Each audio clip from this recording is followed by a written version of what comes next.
This is the most important video today. It is the most important video today, and I'm gonna speak about one player in this one, and the name is quite familiar: Manuel Locatelli. That is the name we're gonna speak about.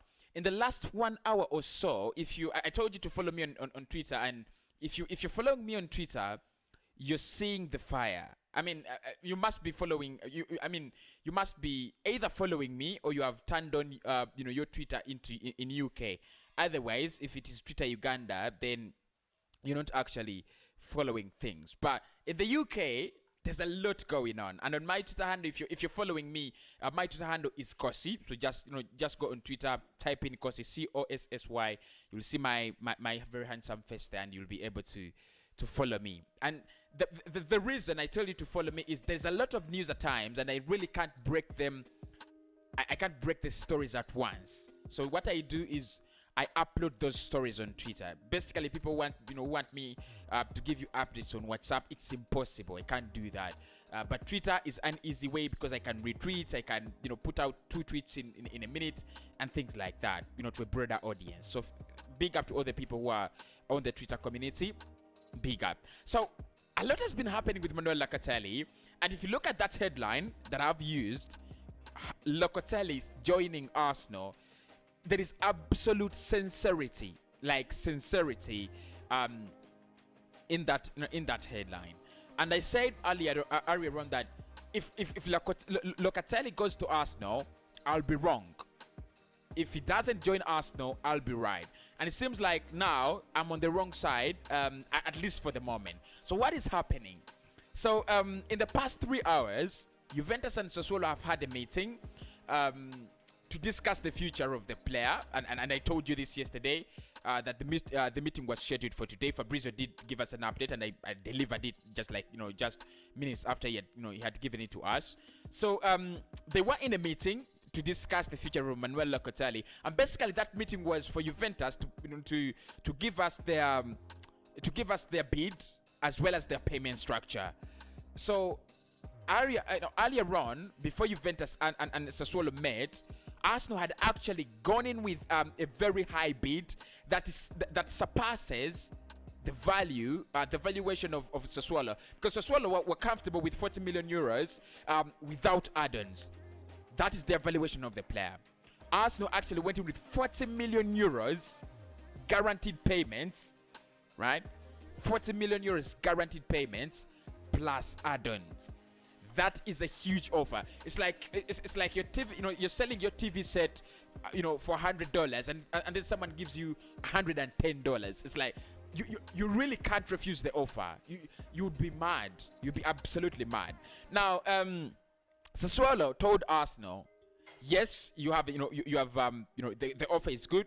And by the way, congratulations to Sassuolo. They are the only club in Italy that will wear a green kit. Of course, the green kits were banned. If you've not seen that, they were banned in Italy because they camouflage. They're more of a camouflage with grass, right? So let's get back to business. So what happened? And I'm narrating a story. It's like an anecdote because I want to tell you exactly what happened and what's happening with this deal, so that you do understand it. And we'll do the same with Housem Hour in almost 1 or 2 hours from now. So Sassuolo tell Arsenal that, you know what, guys, yes, we know you want the player, and we are aware of the interest, and the bid is good. We can't turn it down. However, at the moment, we can't accept it because we have a very good relationship with Juventus, and you know very well that the player's heart is with Juve. He wants to go to Juve, and we've got to give him that opportunity to sign for the club that he wants. And basically, they went into a meeting with Juve, but at the back of their mind, they knew Arsenal had given them an offer of 45 million euros ready to be paid within 1 year. That is the payment structure. 45 million euros paid in 1 year. So when they went into the meeting, Juve is literally bragging because they are the Bianconelli, they are the big lions, they're the old lady. You can speak whatever you want because they have so many names. And what they actually proposed was far apart from what Arsenal proposed. But to make matters worse, their offer was so far apart from what Sassuolo expected. Because Sassuolo, for them, they expect around 40 million euros. Juventus' offer is 30 million euros, which is payable at the end of the season. So the money is not in cash. They are proposing a loan deal. This is the structure. They're proposing 30 million. That is their bid, and the payment structure is we take the player on loan. Just like they did with Federico Chiesa, and how lucky they were. How do you take a player of the quality, of the stature, with an equality of his potential? How do you take Federico Chiesa on loan? I'm gonna dig more on that deal. I'm not so much interested in the Chiesa deal. I love the player. I just realized how good he was, with Italy in the Euros. Didn't follow him up on Juve last season, but. So honestly, what they want to do, let's continue that story. So what Juve want to do is basically get 30 million and give it to Sassuolo at the end of the season. So the first part of the deal will be a loan deal. Sassuolo have rejected it. They have rejected it, and they said, guys, Juve, we understand the situation in which you are. Actually, Giovanni Cannavelli came out a couple of days ago, I think 3 or 4 days. We spoke about this again on a live stream, and he said, Juve do not have the money. Italian clubs are struggling financially at the moment, and everybody said, wow, you cannot keep quiet, things like that. But it makes sense now. It makes a lot of sense, because all the reports from Di Marzio, from Fabrizio, and I don't remember the journalist who broke this story, because it was not Di Marzio, and better be it wasn't Fabrizio as well. It wasn't Fabrizio. I hope I can get the name of that lad. Really, I would love to give him a shout out. But I think I'll give you that name. Who's that journalist? Wow, just slip in my head. And it's not Ekrem Corner, because Ekrem Corner gave us the update yesterday. So Gianluigi Di Marzio and Fabrizio and one journalist that I've really forgotten, that broke actually the story, that broke the details of the meeting.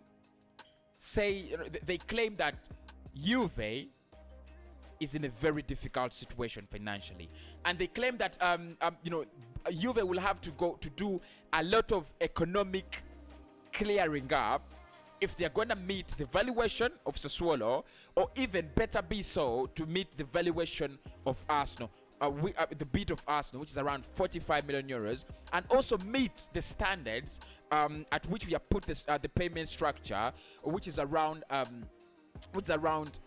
45 million euros paid within 1 year. It's gonna be so hard. It's gonna be so hard for Juventus, and this doesn't mean that Juve are broke. They are not broke, but they are facing financial difficulties at the moment, and it's so hard for them. It is just so hard for them to do this deal. That is part one of this story. Gonna talk about part two. Right, then lads. So part two of this story is Sassuolo have decided to accept Arsenal's offer. So our bid has been accepted, and I'll speak about this tomorrow in detail when I've got more information and more energy. So our bid has been accepted by Sassuolo, and I want us to talk about this very slowly. So 45 million euros accepted. The bid has been accepted, apparently, according to Gianluigi Di Marzio. The bid has been accepted by Sassuolo. And Sassuolo are very clever in their own doing of business, because they understand Juve will come back with a better offer. They expect it to come back with a better offer and a better payment structure, which might be very, very hard depending on the financial situation they are in, but they expect it to come back, right? Arsenal will have to convince the player beyond reasonable doubt to drop Juve and join them. That is also going to be another process. So what Sassuolo have done, in order not to lose both potential buyers of the player, they have taken Arsenal's offer in, and they have also left the door open for Juve. So it is a win-win situation. At the moment, Arsenal is leading the race. I told you, you don't lead the race because the player wants to join you. You lead the race because you have the financial capacity and the accessories to do the deal and get it done. Juve have the accessories, the financial capacity is still a doubt. Arsenal have the financial capacity, the accessories to the deal are a big problem, and this is where it gets more interesting. Now it takes us back to the Ekrem Corner update 2 days ago. Ekrem Corner came out and said Manuel Locatelli is one step away from joining Arsenal. If Edu can actually convince him, we Arsenal have done enough to to make Sassuolo believe they are the right destination in terms of the money, the bidding, how serious we are, and things like the payment structure. We have done enough, absolutely done enough. Now what we have to do is send Edu to talk to Manuel. And I don't want to go back into this whole saga of the phone calls and everything, but I told you that if you're gonna take away player from Juve, because emotions, if a player has an emotional attachment to a team or a club, then things change. It becomes even harder. Locatelli has played with AC before, but he has an emotional attachment to Juve. And what is interesting is that in 2016, that's around how many years? How many years ago? So many, right? Around 4-5 years ago. Arsenal was interested in getting in Manuel Locatelli. We were much interested in getting in his signature. He was by the time he was playing with AC Milan. So at the moment, just to make things clear, Arsenal calmly is waiting for the second bid of Juve. The moment the bid is trashed, we will now have to convince the player to join us.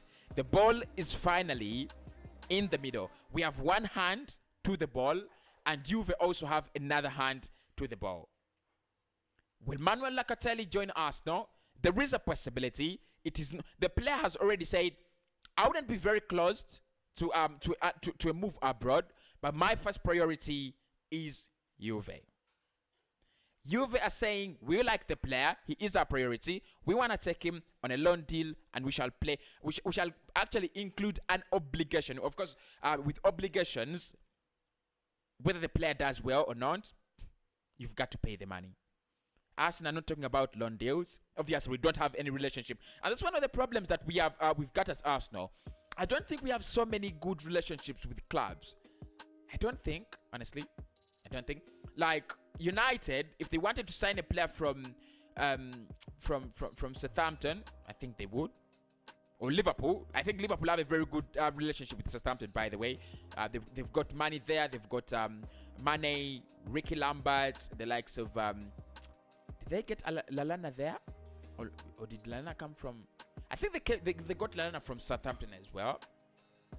Yeah. And then they got Joe Allen. Actually, it is Joe Allen from Swansea. And Lallana from Southampton, right? So, if you think about it, you can do this deal, but it is not 90% in our favor. The only advantage we have over Juve is the money, is the financial strength. That is it. So, I'll speak to you about Housem Hour, and I'll tell you what is actually happening with Housem Hour, and I'll upload that when at around midnight. Or 1 p.m. So make sure you're still alive, right?